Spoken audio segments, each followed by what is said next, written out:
Okay. Hi, Christine. Hi.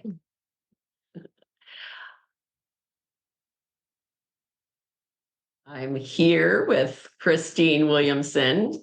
Christine Williamson has spent her career in building science forensics, discovering why buildings fail and working with owners, architects, and builders to remedy the problem.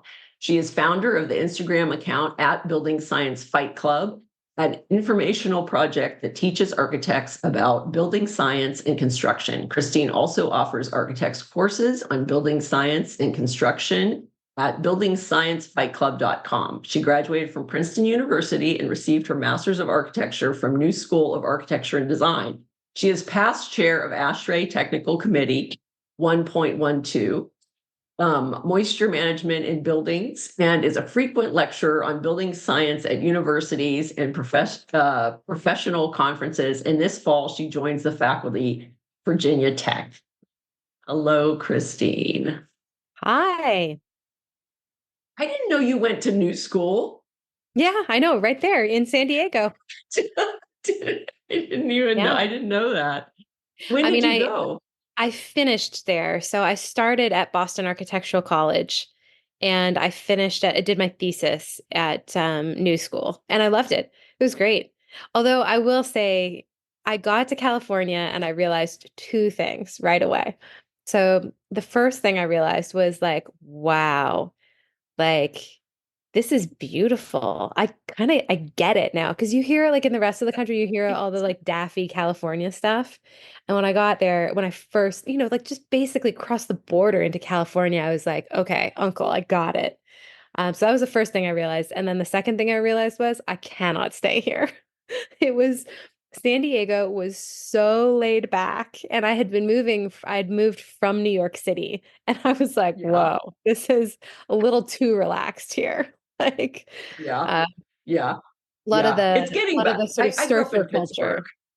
Yeah, I grew up in Pittsburgh and then we moved to San Diego. I And of course, we love didn't want to move Pittsburgh. to San Diego. Yeah, we didn't want to move to San Diego because we wanted to stay in Pittsburgh because nobody ever wants to leave Pittsburgh because they just don't want to leave. But yeah, and then they hate California, so nobody ever comes to visit or anything. But yeah, yeah. So it is laid back. I think it's getting less so than it used to. When were you here?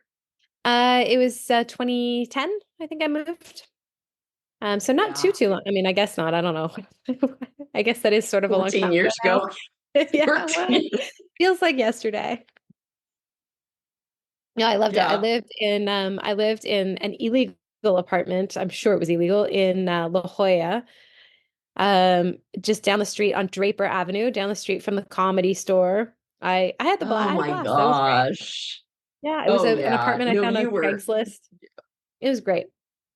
It was 330 Yeah. square feet. I measured it. It's ridiculously small, but of course it didn't matter. It was San Diego. I was outside all the time and in studio all the time. Oh yeah. And in La Jolla. I mean, Yeah, of course. so Yeah. the La Yeah. Jolla thing was funny. I didn't know anything about San Diego, and I was moving for just this thesis year. And my brother at the time, my sister-in-law will kill me for telling the story, but whatever. She won't hear this. So he had previously dated. He met a Brazilian personal trainer who divided her time between Aspen and La Jolla, and her name was Raquel. And my brother had dated Raquel for a while, I guess. Anyway, and I figured I took one look at Raquel and I said, if La Jolla is good enough for her, it's good enough for me. So I looked for an apartment on Craigslist anyway, and I found one. So that's why I didn't have a whole lot of time to look and I couldn't be there in person. So I was like, okay, well, it's gonna be safe. It'll be small, it'll be illegal, but it'll be safe. Anyway, so that was my that was La Jolla. It was great. It's pretty much the same, I think. It's pretty much the same. One of the first, I mean, it was a million years ago when I was at community college before I transferred to California because we weren't residents of California, so I couldn't it was an impacted program at Cal Poly, so I couldn't apply there yet, so I had to establish residency here, and I went to the Museum of Contemporary Art there, and they had this big show with with I mean, Rob Quigley was there because all these San Diego architects, at the time, where I mean, this is like a million years ago. You probably weren't even born yet in 1982, 1983. I Yeah. was born then, but Yeah. barely. I was a baby. Yeah. So so this guy was there and he starts talking to me and I said like, oh, and I said, so what do you hear? He goes, oh, my mom said that she thought that I'd be able to pick up on women at the museum openings. And I was like, oh, okay. Cause I was like, oh, do you have an interest in architecture or art? No, nothing. It was just there to like pick up on women. And he was like from La Jolla. And we went to like pastry afterwards because I was there with like my like guys from my class, right? And I'm like, yeah, they'll go or whatever. So they're just all sitting there. He was sitting there. And it was me. And he didn't even realize how young I was at that. I mean, he didn't realize I was like 18 or 19 years old. Because I was 18 or 19 years old. So nothing ever came of it. And then, I it remember was totally dating bizarre. scene in San Diego was super weird to me in that maybe it's like this now, or it's probably worse than this now. Everything I feel like dating is I'm so I would I feel so bad for young people. Anyway, the what My the daughter's guys dating would right now. do, Yeah. I Yeah. didn't realize this happened to me a few times and I was like, what is going on? They wouldn't ask you out or they wouldn't ask me out. They would just tell me where they were going to be. Like, I guess so that I could show up. And it happened a few times and I was like, oh, they're like, this is their version of asking me out. It's, but not committing, right? They're just telling me where they're going to be. I was like, all right. Yeah. Anyway, too laid Yeah. back. Yeah. I didn't dig it.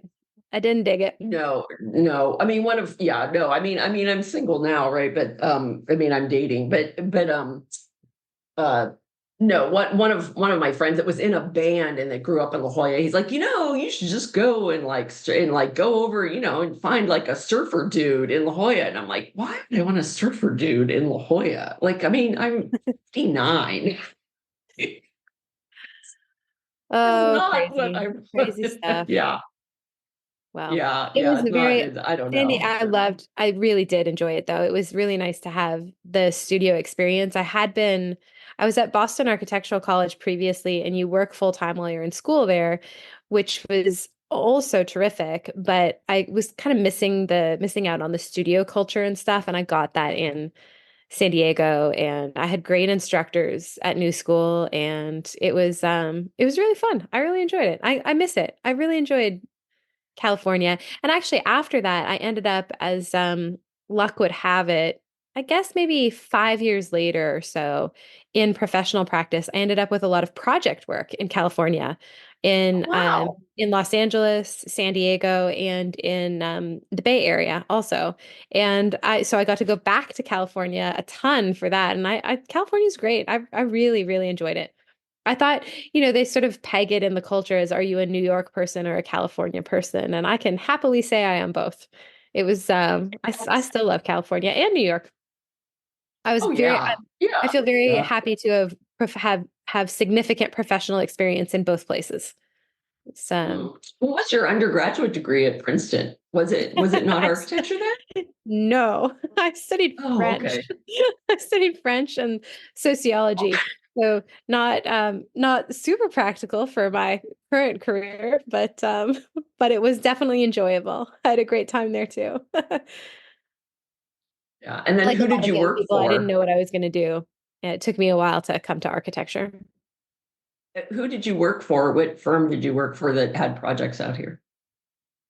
I worked for Building Science Corporation, which is my father's company, and I worked in consulting, enclosure Oh, consulting, and our client was a big multifamily developer, Hanover, fantastic developer. They're one of the top, usually in the top three, top five, definitely biggest developers in the country. The numbers change a lot because I think they calculate the size based on units that they own.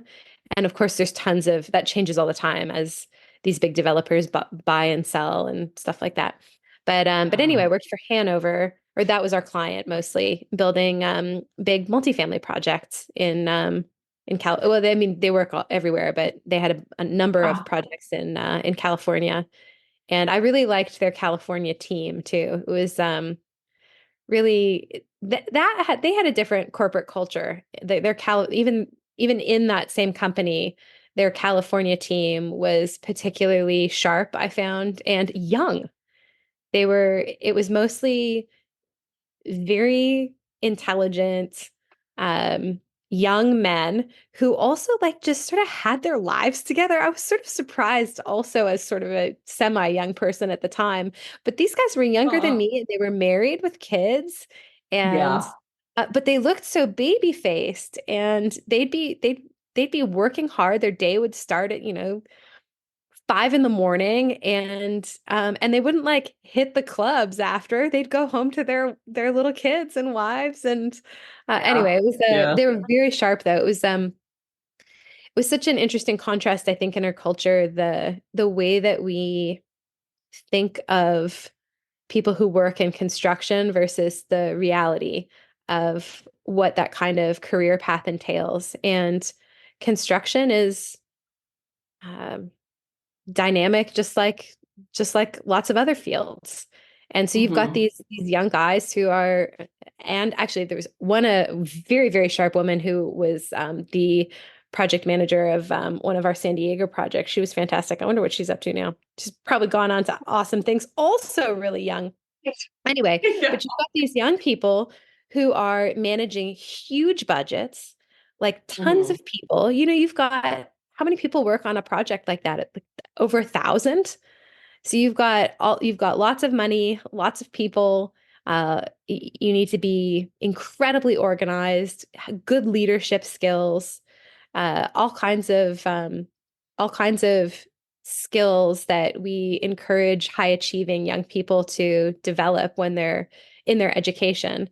But a lot of Yeah. them just Yeah. don't think of construction because I think culturally we have a bit of an idea that it's just not as um, I guess not as high status a job. So we That's why, encourage well, people construction against management, yeah, I entering. mean, construction management degrees are very, I mean, Mhm. they're kind of soft, and they are typically like people that maybe, maybe they did like do framing for one summer or something, or they're doing framing during the summer, but they kind of went into it as more of a business degree, and it just happens to be in construction, you know? Yeah, fair enough. But these are hands-on. I mean, they're Yeah, not yeah, hands-on as in swinging a hammer, but you have yeah, to really know what's going on. yes, The best construction managers know very, very well what's going on their job sites. yeah, But most yeah, ones sit in the job trailer or worse, an office somewhere remotely and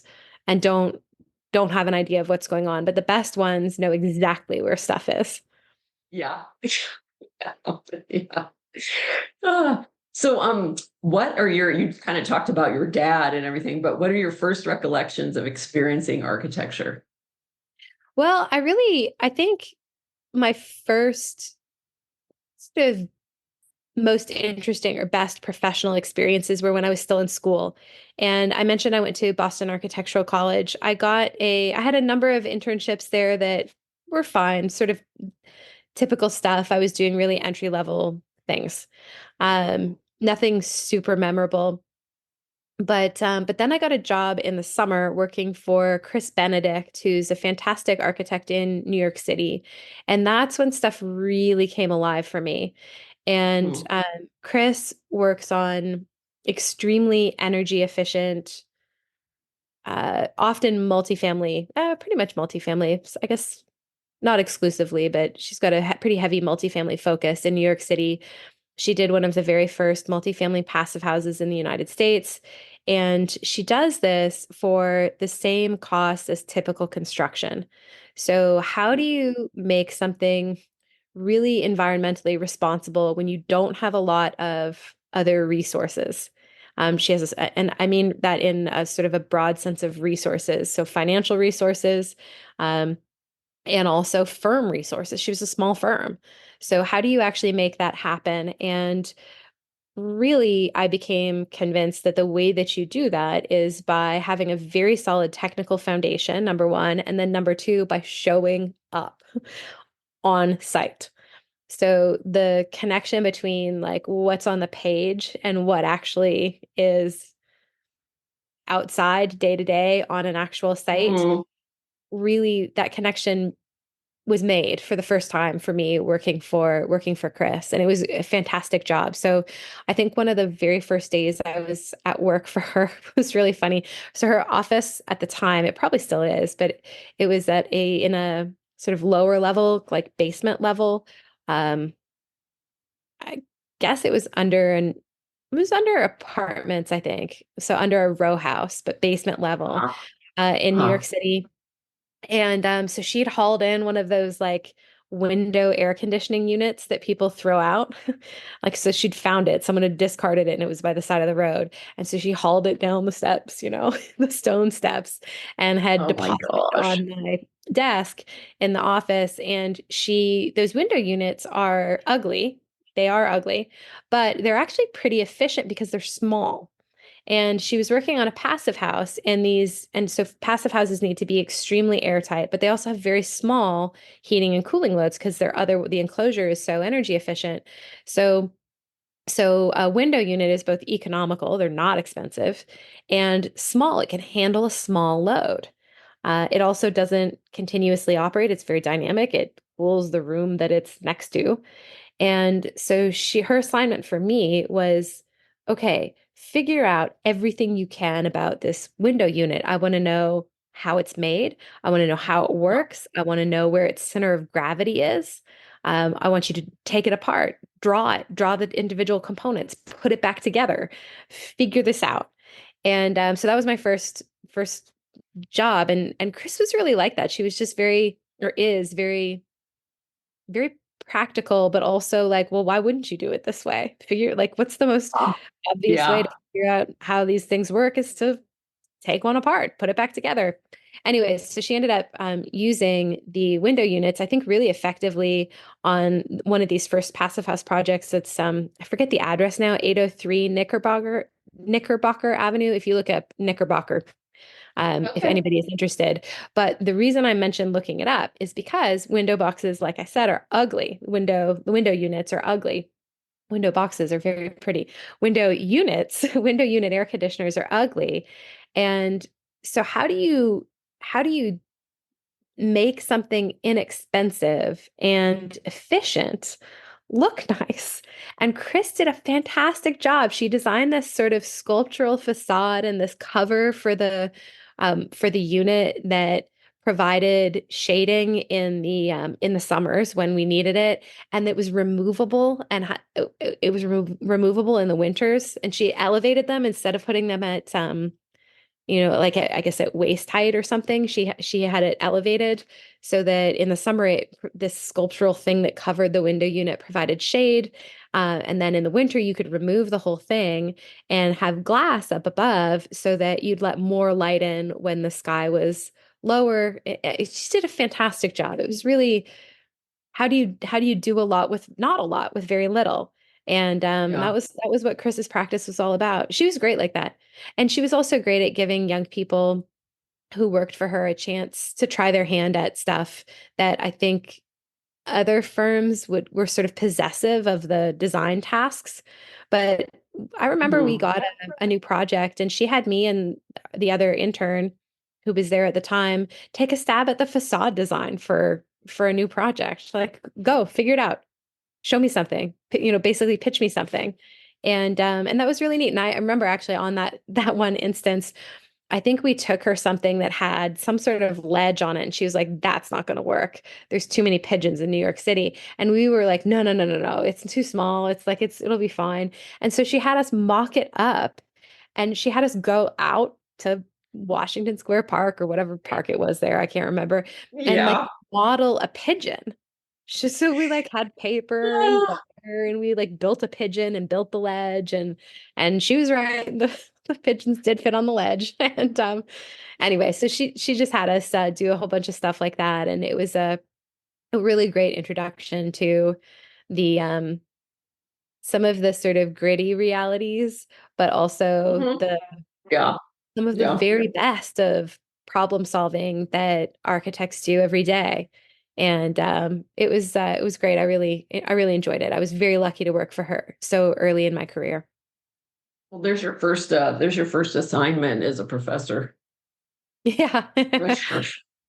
Exactly. Something I'll do something crazy for those students. They'll have to take apart the air conditioner and do it. Yeah. I think that's good. I mean, that's literally though. I mean, when people say like, "Well, how did you learn?" I'm like, "Well, if you see a detail and you go out and see it built or whatever, you're gonna know what that is." I mean, even if you don't, I mean, some people have a grasp of, I mean, they can recognize things and spatially they understand things very well, right? And I mean, I'd been drafting from a young age, so I kind of already, I mean, I could put those pieces together, but until you actually get out there and see it, the way it works and everything, sometimes you don't know why you do things a certain way. Or one time, somebody had drafted a detail in one of the offices that my ex worked at, and like they kind of, the architect said like, well, why do you think this detail doesn't work? And it was because the stop was in front of the door where you wouldn't be able to open it up, right? Because it Right. was it was on the other side. So so just explaining like why that detail wouldn't work the way it was, kind of Yeah, like said, hey, exactly. it's real life, yeah. I think all designers go through that moment where, or a series. It's a part of how we mature as designers when things cease to just be lines on a page and become the lines actually represent something. They become real, and Mhm. that's an evolution for I think all of us in design, and we're still going through it. I mean, really, Oh, yeah. Yeah. I think you're right. I think Yeah. for some people, they have an innate sense of this stuff. But I think for most people, even for most architects, we get better at it. There's a learning curve that Yeah, we're all on. definitely. Yeah. Yeah. Yeah. Yeah. We Yeah. don't I mean, stop we don't learning. all come out. Yeah. Yeah. Yeah. Everybody had to like, everybody had to start at some point.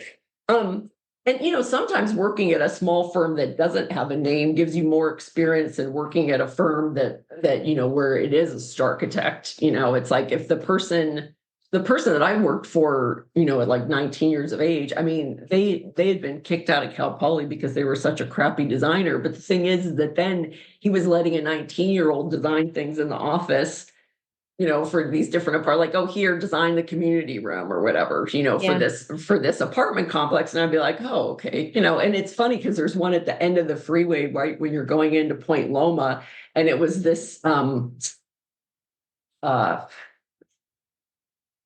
post-tension slab, right? Which I was like, why are we doing a post-tension slab for this apartment? I mean, in that, so that was like kind of my first, um, when I ever even knew what a post, and I was like 19 or 20, and I was like, why are we doing this for this? But it's like I see it, and I see like this little community room that, with this round window, it's like there on the building, and I like, I told my kid, I didn't tell my kids for a while, and then I told them like, hey, it's like I actually like helped design that thing right there. It was like right there at the end. And they're like, really? I'm like, yeah, I was like 19, 19 years old or so. But yeah, yeah, it's always good to, It's nice to see the stuff that you've worked on in reality. I love that. I think that's one of the most fun parts of being in this industry, seeing Mhm. and seeing people enjoy it. It's cool. Yeah, yeah, yeah. And so I didn't really say anything, but did you want to say anything about what your life experience has been like the last few months or the last year? Well, I've been building something different. Um, Yes. no, yes, I am the very proud mother of four now. I guess we doubled our family pretty much overnight. So I have triplets and a young son. So it's been pretty exciting. So my triplets were born in at the end of January. So it's been a prolonged absence from work. This podcast is actually the first sort of semi-work related thing I've really done in a very long time. We about a year ago we moved to Blacksburg, Virginia so that I could start as a professor here. which which was going to be a life change for me also, in that I haven't taught. I teach building science to practicing professionals, in addition to having a private consulting practice. But when I was pregnant with my older son, I thought it would be a nice change of pace to be in one spot for a while. There's as you well know, and many of your listeners well know, that there's an urgency to architecture and construction, especially my sort of slice of it. When things are underway, it's like, okay, well, we need you on site tomorrow, right away. We got to fix this problem, and that I thought would be I could use a few years off from that level of urgency when my son was still young. Anyway, so and I like teaching. I really enjoy teaching. So I thought, well, they seem to want to hire me. I didn't they had a job open, and the head of the search committee happened to know me from a conference and just sort of around, how our circles are sort of diverse, and said, you should really apply to this. I think you'd like it. And he was right. So anyway, so I applied, got the job, moved, and we moved last summer. I was supposed to start teaching last fall. And then we found out about these three new babies. And one of them, it was a little bit of a difficult situation. One of the babies got a diagnosis in utero of a very, very serious condition. And so I very abruptly stopped working altogether. I'd always, even with my son, even through pregnancy and when he was very small, I was doing a little bit of consulting work and seeing longer term projects through, that kind of stuff. But as soon as I got this diagnosis, it was we knew I had to stop and just focus on the health of these three little guys. So I stopped abruptly. We ended up moving back to Texas, where we had been living for better medical care during the pregnancy. And fortunately, all three sons were born healthy. So the son with the difficult diagnosis recovered, and we've got three healthy boys. And we've just moved back to Blacksburg, Virginia again. And I'll start teaching for real this time in the fall. So I'm looking forward to it. It'll be very nice. The nice thing I think about Virginia Tech is they're a technical school as well. So they've got a fantastic architecture department, but they're also uh, very interested in equipping students with some technical skills as well. And so that's a good fit for me. That's where I come in. So I'm delighted to be teaching architects to be about building science and making it accessible to them, and hopefully shortening some of their learning curve from when they graduate. I think it's very, very difficult for architects to graduate with this degree that in design and find that they don't really know how to design even a simple house. Uh-huh. They can't kind of put all of the systems together. And that old school model of apprenticeship is a very good one, I think, but it's culturally incompatible with a lot of other professions. And so I think it's very easy for young professionals to feel in our industry to feel very, very lost because their peers that chose other fields of study, hit the ground running. You've got someone with a law degree graduates, takes the bar a short term later, and is practicing law right away.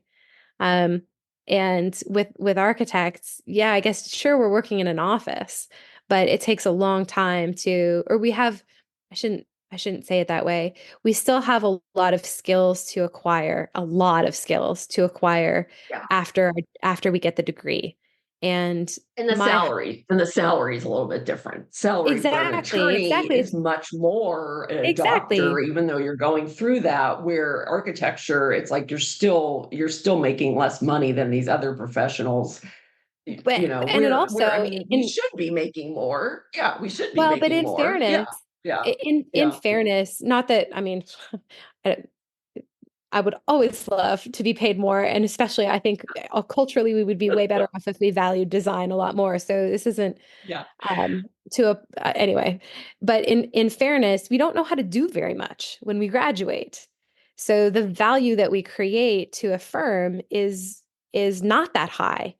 And we still have so if you hire a young graduate from if you're running a small firm, say, like Chris Benedict hiring me, I didn't have much to offer Chris. Chris had a lot to offer me, and she did.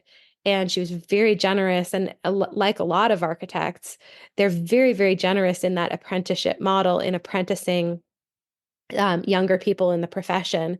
But there's a lot that they have to do to get us up to speed so that we can be contributing. Um, Yeah. Yeah. there's really not Yeah. there wasn't a lot that I had to offer her. Um, and I'd love Yeah. There to is. help in the Yeah. Yeah. profession shorten that learning curve so that our graduates do have a little bit more to offer and can I just like to shorten that learning curve a little bit and give them a little bit more confidence on job sites, for example, Mhm. confidence dealing with contractors and um, dealing with 90% of the most common stuff that comes their way. And I think right now we don't do a terrific job of doing that in school, and we can do better. And I'm looking forward to being part of that improvement. I hope anyway.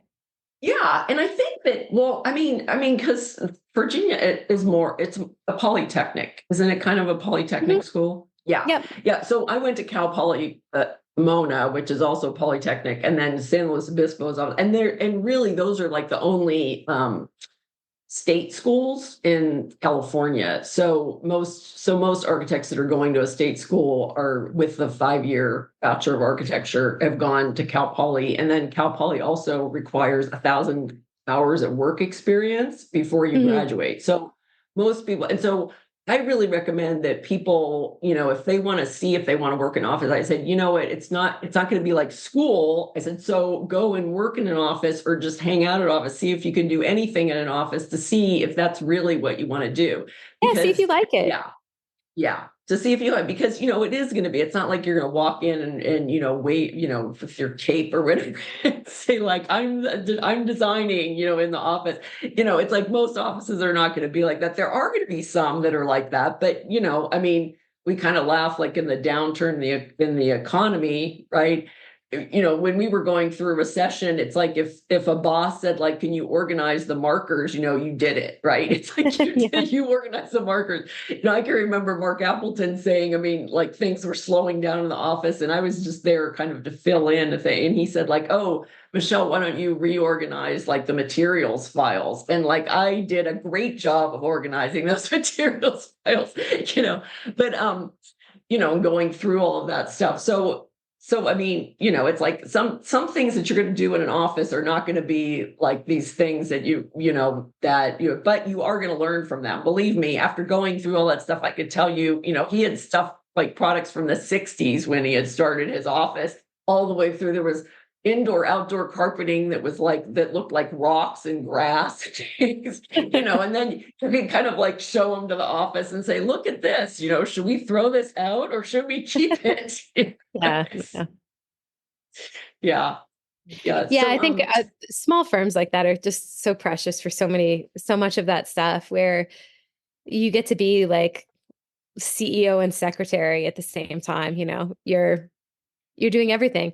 And and that's good, right? Like a lot of I think mhm, we don't realize I think that's another thing in schools. In schools the focus is on it tends to be on these very large projects. And the reality is, a lot of architects are small business owners, and they are exactly. wearing a lot Yeah. of hats. And so you sort of laugh about Mhm. organizing the markers, but like I work for myself, and I organize my own markers, and I have markers, and they're organized, and I did it. Like it was a task, you know. Um, I probably, if I ever had an intern, which I'm not big enough to have an intern, but I certainly wouldn't have, I'd have grad students, but I'm not going to have them organize my markers. But still, stuff needs to be done. And I think we benefit from never being too good for stuff that needs to get done. Oh, yeah. And that person that organized the markers is now buying out the firm with 500 employees. So it's like, it's my There age. you So it's go. like there's always, yeah. Don't think that you're getting told to organize the markers because they want to get rid of you, or they don't think that you can do I the mean, job. maybe. I don't know. There's a Yeah. lot of craziness in architecture too. I feel like I got such a gem of it, an experience when I was working in New York City, but you mentioned working for Star Architects. I think a lot of young people have a very different experience when they work for some of these very large firms, and Mhm. there's like a machine. You feel like maybe you're working in a machine. And Yeah. I Yeah. think that can be I think that can be very difficult in different ways for people. And some ways that I think are pretty unhealthy too. I Yeah. don't Yeah. know what to do about that, but Yeah. So what are three classic buildings that you like and why? And you had said it's not classic buildings, but architects that you yeah, wanted to use. I don't really have favorite buildings. I mean, I have spaces that I like, but often they're pretty Mhm. humble spaces. They're not really like they're not super well known. So for instance, one of my favorite spaces right now is my kitchen table. I like sitting at my kitchen table. I like the how the morning light comes in when I'm drinking my tea. I love it. But I Yeah. do, Yeah. I get what you're getting at with the question. And I can Uh-huh. say that I have some favorite architects, and I really enjoy residential architecture just from an appreciation standpoint. Mhm. And so some of my favorite residential architects would be Tom Kligerman. Really, really enjoy his work. If anybody Mhm. listening is unfamiliar with it, I highly Mhm. recommend Googling him or following him on Okay. Instagram or buying. He's got a few books out. He does a lot of shingled houses and Okay. modern takes on very traditional shingled houses. Beautiful, beautiful work. And so I'm a big fan of Tom Kligerman. Celeste Robbins, who I think you know Yes. from Yes. Crayon. I met her at Crayon, and she also, speaking of books, she also has a book out. She does beautiful, beautiful work. And then Lake Flato. I love Lake Flato. Yeah. I mean, who I doesn't? actually I just met somebody from a couple weeks ago. I was in Arizona with Lutron, and so I met one of the people from their office in that one of the younger guys who, of course, his name is totally totally spacing. And then the other at the Monterey Design Conference, I was having coffee and kind of like conversed with is it Bob from Lake Flato? I don't know. I Is mean, it I actually don't Bob? know. One of the Funny. guys. I think it's like Yeah. I forget their first names. That's funny. I think it's probably yeah. I think it's I think his name is Bob. I'll put it on the thing when I see I his feel face there. And terrible. then the other guy Sorry, was guys. one of the younger guys that was there. Yeah. And so yeah, so we spent a couple days together um with him in Phoenix a few weeks ago. Yeah, No, they do from Lake such Plato. beautiful work. It's really, really, Mhm. really spectacular. Yeah. Oh, and then one of the guys came here for he gave a talk because they were on the design awards thing. And so he gave a and he showed the 3D printed house. Oh, yeah, yeah. Yeah. Yeah. Which I'm not a great fan of that 3D printed house. I did like say that. I mean, I did, but Well, I it's mean, I like think just they as did far the as, best they could. I think yeah, that's interesting. I forgot that they had done yes. that. Yeah. I like that I think one thing that that company did very, very well, Icon, the 3D printing company did very well, is they hired very big name architects to Yeah. make their product beautiful. And so I think they subsequently, like Flato did the first test house or one of the Mhm. early test houses, and they did a project with Bjarke Ingels in Georgetown, Texas, I want to say, somewhere out just Oh, outside of okay. I didn't see that one. Yeah. yeah, they have Yeah. a development. It's slick. They've got a slick operation. Uh, I think that they're I want to choose my words carefully, but I don't know how careful I'm inclined to be with I have four kids now, I don't whatever. know. I mean, I kind of I said the think a lot of same their thing, stuff, probably. Yeah. well, I think that they're presenting their findings in a way that I find to be dishonest. And I'm not a fan of that. I don't like that. Well, like the Um, sustainability part of it. Yeah, Okay. they're Okay. presenting something. I have nothing against experimentation in design. Mm, I don't think you could be an architect and not be in favor of some amount of experimentation. We're creative people. We like mm, trying new things, even if it's not on our own project. We like being in an industry where design is dynamic and things are happening. So I'm a huge fan yeah. of Yeah. Yeah. innovation. And we go beyond style. I like to tell Yeah, people, like, some exactly, people say, exactly. "Oh, You that's can not my style." And I'm like, it's not about exactly. the style. There's more about it. There's about design. Even if it's not your style, even if you don't really Yeah. like it, there's always something that, yeah, there's And always a that the takeaway house from it. that Lake Flato designed, for example, they had to solve like 1,000, 10,000 little design challenges that an end user doesn't appreciate. But I'd love to talk with the architects that actually worked on that project to hear about some of Mm, the stuff that you're not going to think about right away. And there's value in that. There's absolutely value in that to the profession as a whole, not just in creating an individual beautiful thing. So I'm in favor of innovation in general. I don't want to sound like I'm against any kind of experimentation or progress in with different materials and different techniques. However, once you start doing real houses for real people, the stakes are a little bit different. And we have, as architects, we have responsibilities to people, homeowners, to our clients who buy things and live in them. And this company is making some very, very bold claims that I just simply can't see how they're true. So, for okay. example, they're saying that not that these houses, they're not just saying these houses are sustainable, they're saying that they're more sustainable. They're more comfortable, they're more resilient. I'm not kidding. And they're like the most Yeah. resilient, they're saying. And the claims Yes. are, Yes. it's almost like it's kind of laughable. You listen to the guy in his cowboy hat with his Texan accent talking about how he's going to solve homelessness with 3D printed houses and that they're better than anything that anyone else has come out with. Yeah. And Yeah.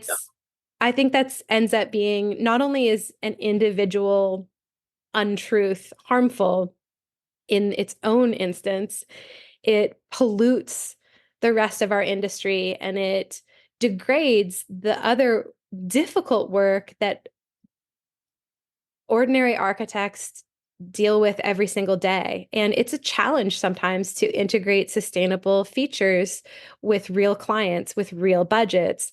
And when Mhm. firms like this make it seem like this stuff is so stinking easy, and we just needed to ask a bunch of tech bros in Silicon Valley to solve this problem for us, or pardon me, in Austin.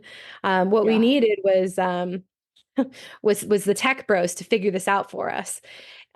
We're just morons over here that can't figure out how to build stuff.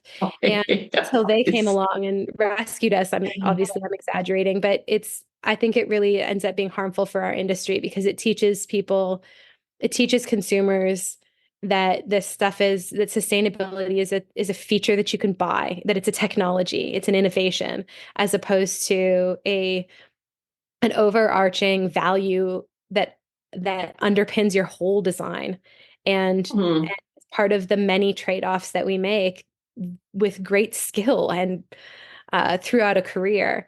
And architects mhm, learn this over time. But anyway, specifically, they're saying like the thermal claims seem to be the most questionable to me with these buildings where they're saying, that it's got a roughly 5.5 inch cavity, and they're claiming that it's a thermally superior. And I think the basis of that claim is they're looking at code minimum in Austin, Texas, which is climate zone 2.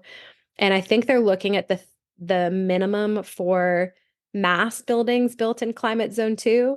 And that's how okay. they're getting at their thermal claims, maybe. And I think I don't believe they've done an actual tests of this. I think what they're doing is a calculation, so I think they're saying, okay, we've got 5.5 inches, we're pouring in insulation. So that's our 3.5 per inch times 5.5 inches. There you go, whatever it is. I don't know their Uh-huh. math, Uh-huh. but, Uh-huh. and that's more than this very, very low bar to clear. And therefore we're awesome.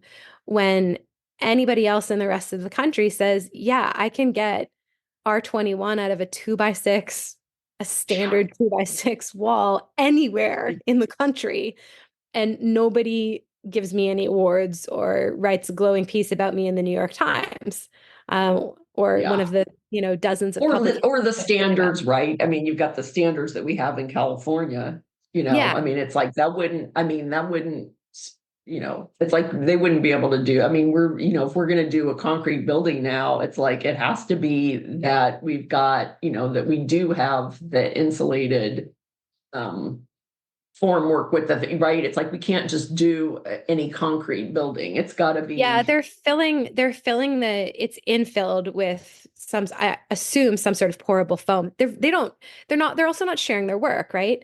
And which is fine. I understand it for a technology company, but once you start selling a product to making actual claims. homeowners, Yeah. okay, show your work, Yeah. guys. Now it's time. Step up.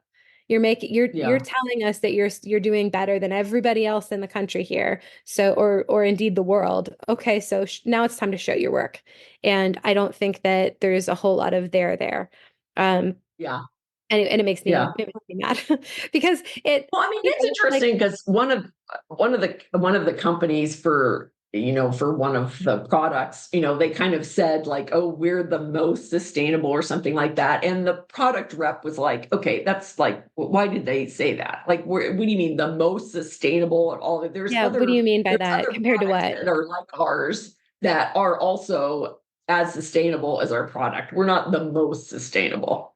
And so she was like saying, yeah, I mean, she's like, I wouldn't say that, she goes, I would say like that, we're one of the companies that is sustainable, but we're not the most sustainable. Yeah. But I think it's Yeah, I all right. think the Who's truth ends up marketing being you? more Yeah. boring than marketing copy. And I think these Mhm. people are speaking in marketing copy. And Exactly. it's Yeah. not Yeah.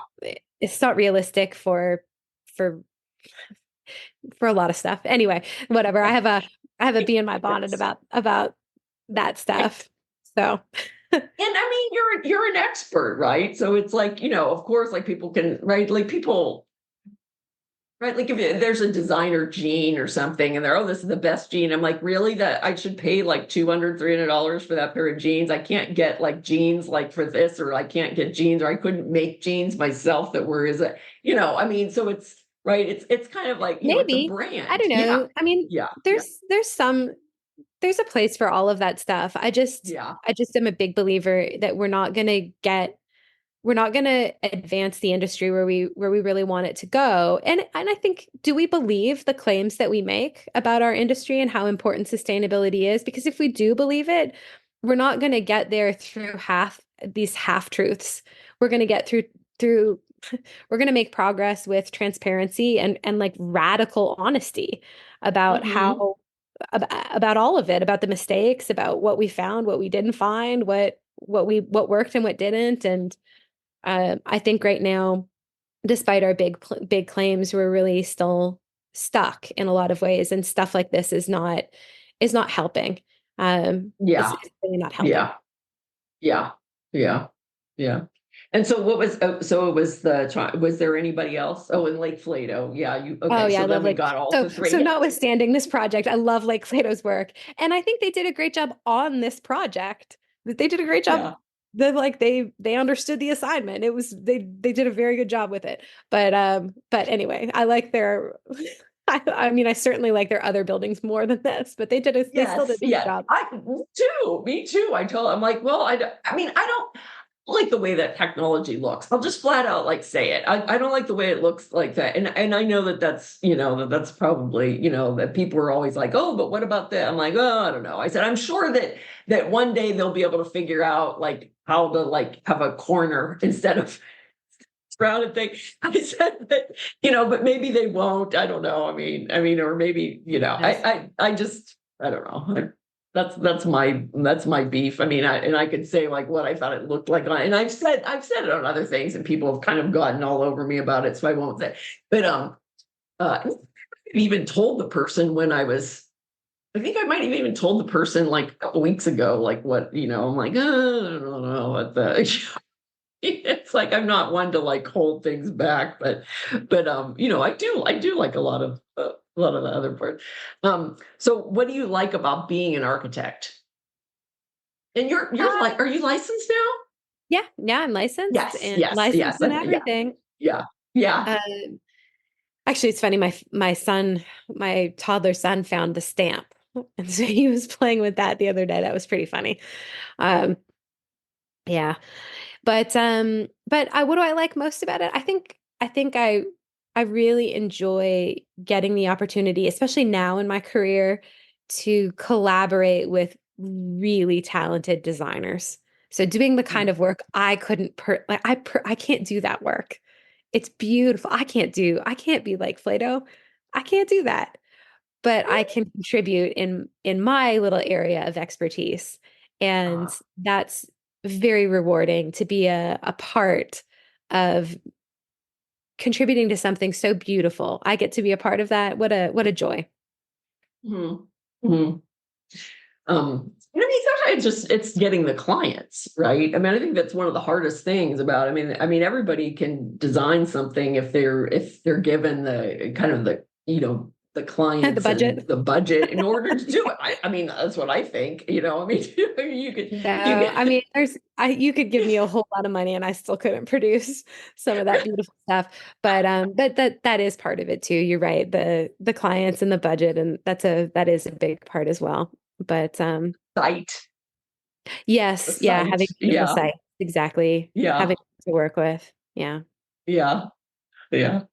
So what would you like to say about the future of architecture? I don't know. I don't know where it's going. And honestly, I'm in a phase that's a one day at a time phase of my life, as with Right. three newborns at home. So we are going sometimes hour by hour, minute by minute. So I don't know if I've got any grand visions for the future of the profession, but I can say that I'm very, very excited to start teaching students, yeah, Mhm. in their getting an architecture degree. I'm teaching undergraduates, and I do hope that we as an industry can move toward equipping students just a little bit better at the technical aspects of design. I Mhm. don't think we want to shift the I don't think we want to overcorrect and shift the profession to essentially teaching drafting.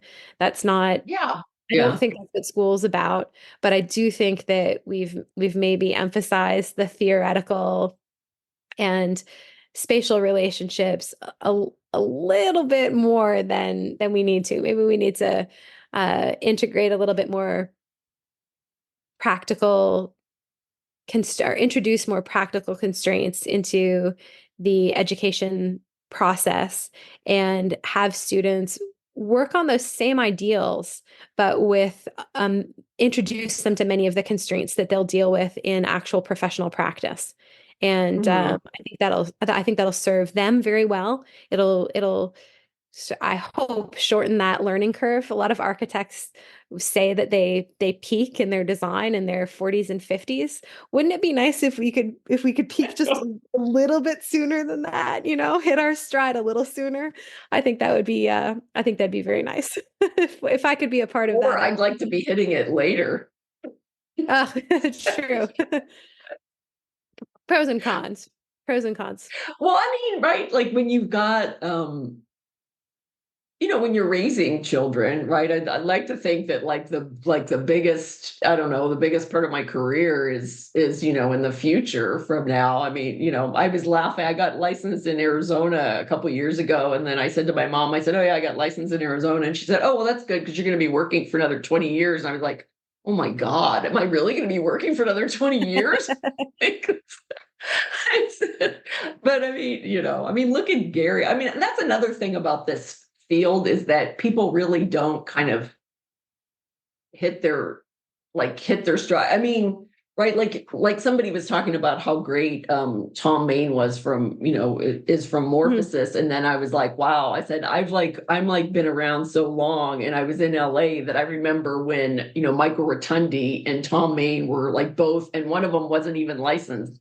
And then, and they just had like the little houses, and then they've gone onto this thing. And I mean, that was like 30, that was 30 years ago, right? And so now I'm sure he's got to be like 70. Yeah, because I'm Yeah, going to I be mean, 60, so he's I got to think be like 70, your and your so your comments are making me, I think of an important distinction that I don't think gets made often enough in architecture, and that is that we have a tendency, myself included, to kind of blur the lines and talk about architecture as this sort of monolithic profession.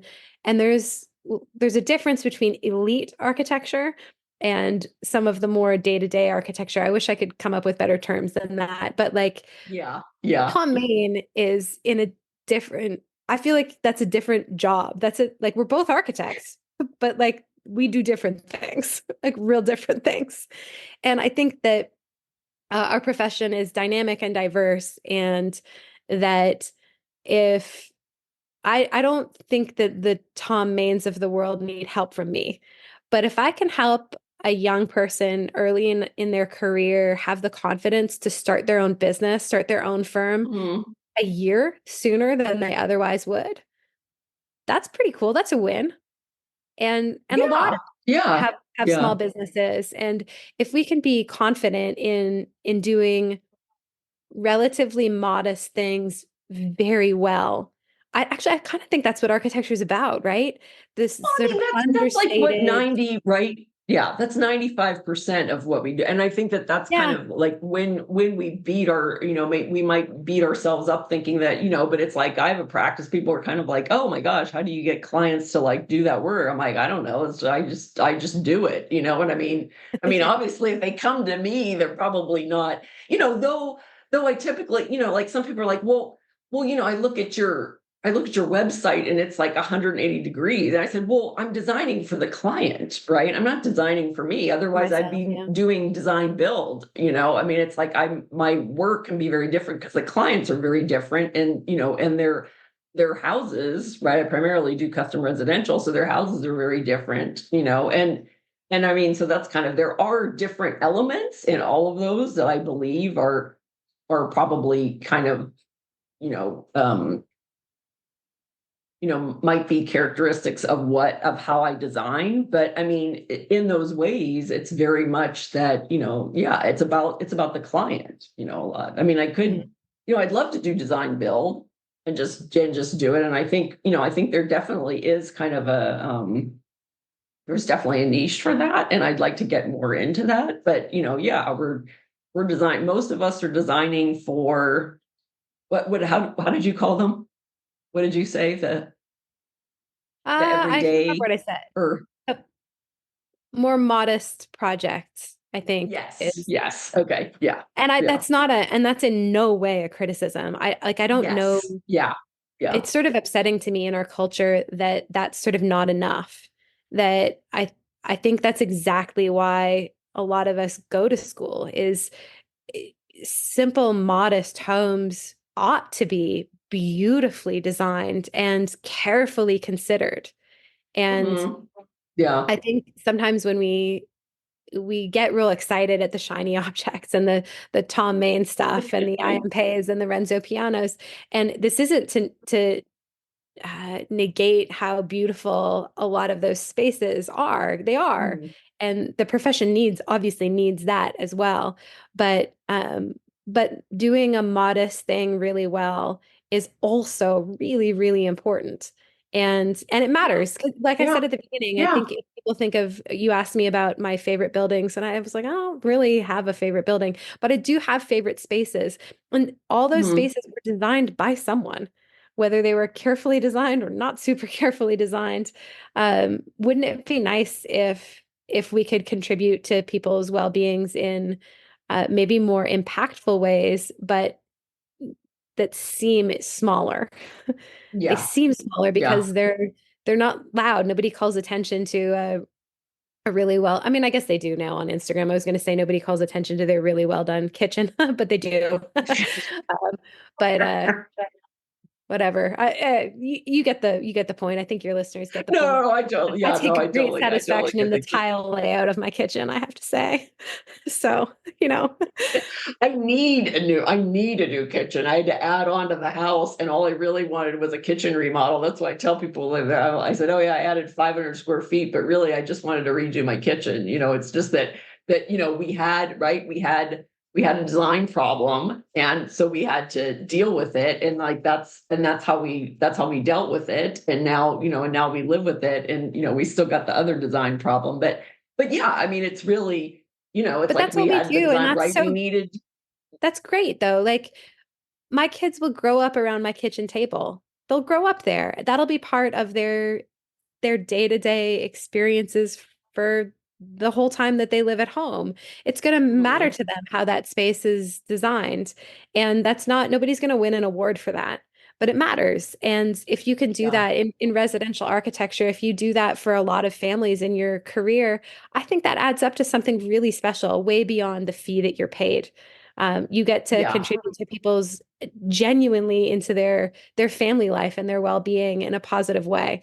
Um, Mhm. and but not in any kind of loud way, in a nice, beautiful, subtle way. And I think good design is all about that. And you're lucky to do Yeah. that. I feel lucky to do that when I get a chance to. It's such a privilege to be part of. I love residential architecture for that reason. You're part of people's families. You're literally in their home. Yeah. Oh yeah. Yeah. Yeah. No, exactly. Yeah. It's always interesting. Mhm. Yeah. So is there anything else that you'd like to say? No, I don't know. I could talk to you for a long time. But are we still recording even? I could talk to you anyway. Yeah, yeah, no, right now I'm No, still no, I know I'm recording. teasing you. I just Yeah. it feels casual, which is Yeah, I know. no, it's I don't have anything specific to add, no. But I would love to talk to you and any of your listeners, although I'm still kind of out of the game. I start back work officially in at the end of August. Until then, I'm going to be um doing 1 minute at a time, 1 hour at a time, figuring out how to I feed know. all these babies. I- Yeah, yeah. I mean, of course I didn't. Well, I have the three of them I mean, well, they're still, I mean, a lot of them are still in the house, but we're still, yeah. But I mean, it's definitely, I think that the profession, and I think that women in general, that we're able now to kind of realize. I mean, before, I think there was this hard thing of like you were either a career person, or and you went back to work, and like and or there was this thing where you were the stay-at-home mom. And I've always said that there really any like stay-at-home mom in architecture? I mean, even women that like aren't practicing at all in architecture, but they're architects, they're like still like head of the PTA or head of some community group. It's like they're still there, we as architects are still we're still doing, we're still doing something. We're still making an impact in some way. And I just, and a lot of people are are asking in the Mothers in Architecture group, like, oh, how do I approach my how do I approach my boss? Or, it's like I would like to have, kids, or I'm pregnant and I just started at this new firm and I don't know what to say. And I think that like we kind of brought all of that up in this conversation. And so it was kind of really nice. It's like, yeah, just, I mean, your, employer was very understanding of the whole situation. And and you still have, right, like a lot of people, I used to, back in the day, right, women did not say that they were pregnant until like the last possible minute, Yeah, because we definitely ended yeah. up having to announce it way sooner than we wanted to, actually, because of our because of the complications in the pregnancy. We Mhm. did not want to announce. Oh, so we had a lot of those same pressures that a lot of women face even now. I think architecture is wonderful in that it can provide a lot of flexibility to mothers in some ways. And then in other ways, it's every bit as challenging as I think, I don't know, being a lawyer or a doctor or an investment banker or something like that. Mhm. Um, yeah, it's tough to juggle that stuff. I don't think there's an easy way, no matter what no matter what your Mhm. profession is. But architecture Yeah. does have some opportunities for flexibility that don't exist in other professions, which Mhm. are are good for us. Not every woman can take advantage of them. Like you said, if you're working for yourself, it's a different position than if you're working for a big firm. And there's some pros and cons to each one, right? Oh, definitely. Yeah, There's definitely. Right. you have a job you Yeah. can come back to and a formal policy and work that will still be there if you're working for someone else. So less flexibility maybe in some ways, but then more security in others. And then if you're working for yourself, more flexibility, less security. There's all kinds of all kinds of dynamics at play. Yeah. But yeah, that's Yeah. I Yeah. think that's something too, in particular with women in the profession. I think getting women to be more confident from a technical perspective, which is that's just my area. I just view that as one of the areas that I can make a contribution in the profession Mhm. is uh traditionally women I mean, architects in general, but in particular, women are made to feel insecure about a lot of technical components of the job. And Mhm. if I can, through competence, help women to feel more confident in their professions and on their job sites, I think that that produces more, it can produce more flexibility. You have more options. Like the better you are at stuff and the more confident you are at it, the more options you tend to have. It's not always the case. I mean, everybody knows there's all kinds of caveats to all of that stuff. But Yeah. uh, if I can give women one more tool, one more thing Yes. that they can feel really good at, or at least just not bad at, that's Yeah, yeah. thing. Or just kind of say, it's like I know I've been on the job site and like one person was saying, "Oh, well, I've been in this business since 1983." And I said, "Yeah, so have I." Yeah, exactly. Exactly. And Just then sit down, it's like, buddy. "Oh, yeah."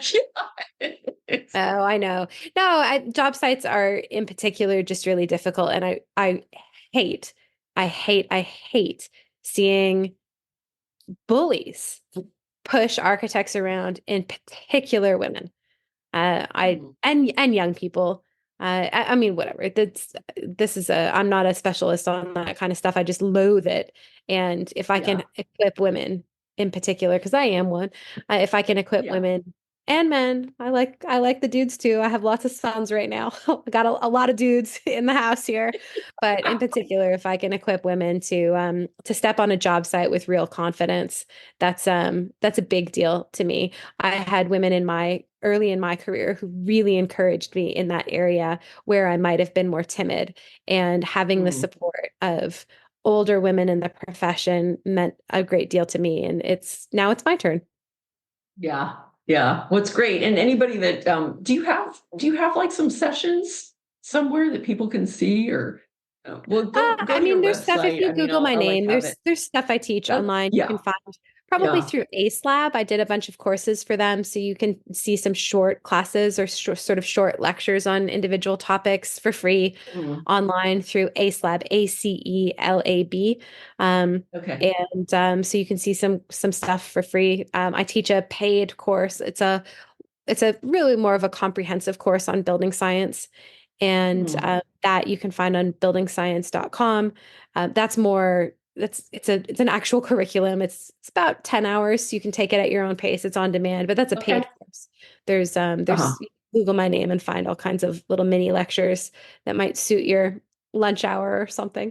And I mean, I think, and you do a great job of presenting. And so as I was glad to see you. I mean, I'd heard a lot about you, but then when you were able, when I was able to see you present at Fran, I just thought it was great. So yeah, Oh, yeah, I it's like love that it's always presentation, but it was crazy. It was I was like a brand new mom, and I had to bring my husband with me to take care of our son because I realized like I uh-huh. can't leave him behind, and I'm Yeah. breastfeeding but not pumping. It was long stories, and I thought I was going to be, and also what a lie. The sort of culturally, the sort of 6 week maternity leave made me think like, oh, It's because maternity leave is 6 weeks, most women sort of have this figured out after 6 weeks. Like, no well, I did way. not. So I accepted invitation to speak at the CRAN conference in Chicago that year. And I can't remember how old my son was, but it was like well after the ridiculous 6 week cutoff. And I realized there is no way I can leave my son at home. I'm going to have to bring him with me. And then I realized, well, I can't bring my son by myself. So I brought my husband too. And we were in Chicago and it poured with rain that day. And I think my son, I think I was speaking for, I don't know, probably I was gone for like 2 hours basically. And I Oh, think my son cried the whole time. My poor husband, I came back and he's like completely stressed out because when they're little like that too, like they need mama, and there it was just and I was we were both new parents. We didn't know what we were doing. Anyway, so it was a very memorable conference for me for Yeah. I different mean, reasons. people are like, oh, did you ever pump? And I'm like, no, because I'm not that organized. And I'm like, I'll tell you, it's just having to build the supply and then also I'm like, I said, I luckily I worked for myself. I would just like come, like I had a studio down the street. I would come home and do that if there was somebody watching, or otherwise I was just there and right. I mean, because and then I would only get a breast pump when and they weren't the breast pumps like that. They were these huge things that you had to rent, and then you had to take them through security. And so Oh security, I can no. remember that I went, it was a year after 9/11, and I went through and I was going back east to my high school reunion, and I had this huge, this TSA huge agent is breast like, pump what thing, is and I had like this? go, yeah, and I had to bring it as a carry-on, right? Because I didn't want to pack Of it and course. have it get lost somewhere. Plus, I was going back east. It was a long plane flight, and I'm like, okay, if I need to use it, and people that don't know anything about breastfeeding, they're like, oh, well, what do you do it once a day? I'm like, no, it's not once a day. It's like every 2 hours or whenever they want. Boys are ravenous. Boys are just ravenous. It's like you're Yeah, always feeding them. it Yeah, was, they had yeah. to give So me this like industrial sized one at the hospital because for triplets. It was insane. I was like, whoa, oh my this God, is, that's the one and that's the one that they would rent out. And so you're carrying oh this yeah. huge thing. And so I went through the thing, and the person in TSA is like, what is this? I said, it's a breast pump. And he's like, just like he didn't want to know anything else. Just me saying breast pump wasn't like, just take it in. I don't think that she's a terrorist. Just Oh my just push her gosh. through. I don't want to know any details. But Crazy, yeah, crazy yeah, stuff. yeah. Yeah, And so it's yes. triplets are crazy. Well, the, Triplets the are a kids lot. are gorgeous. Look at her gorgeous kids on her Instagram, and you had how many looks, how many views or something? 10,000 or Oh, something? well, I don't remember how many views, but what I thought was so funny about it was because, so first of all, it was a difficult pregnancy and we didn't we didn't share it widely. Also, I'm older and the the social media account I had it was a professional account. I'm not the younger generation is very comfortable. It looks like sharing a lot of stuff. And anyway, I just wasn't. And it was really high risk and we didn't know what was going to happen and we were scared. Anyway, so I haven't been on Instagram for quite a long time. The account was dormant because I stopped work really abruptly.